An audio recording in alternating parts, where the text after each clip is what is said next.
गेलेले आहेत। दादा, सध्या देशमुखांच्या बंधूंचं काय नेमकं म्हणणं आहे? धनंजय देशमुख यांची काय मागणी आहे, काय म्हणतायत ते?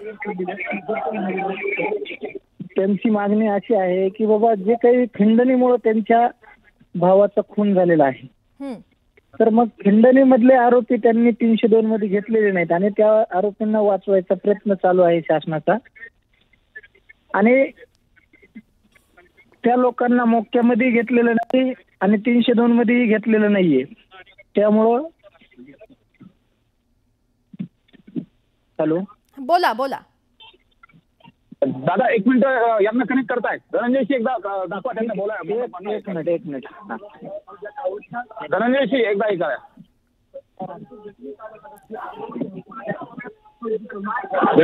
धनंजय देशमुख यांच्याशी बोलण्याचा प्रयत्न करू आपण न्यूज 18 लोकमतच्या प्रेक्षकांसाठी। एक द्या म्हणतो सगळं।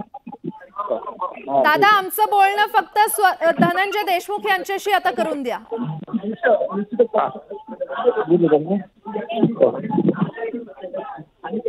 धनंजयजी सांगा, तुमचं म्हणणं काय आहे सांगा।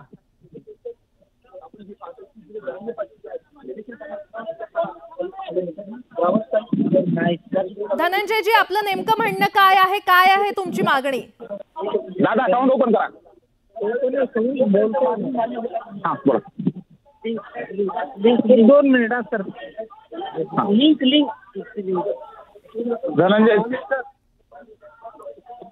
धनंजय देशमुख यांच्याशी संवाद साधायचा प्रयत्न केलाय। 2 मिनिटं त्यांचं म्हणणं काय आहे? धनंजय देशमुख यांच्याशी आपण संवाद साधण्याचा प्रयत्न करतोय। सध्या ही थेट दृश्य आपण पाहतोय।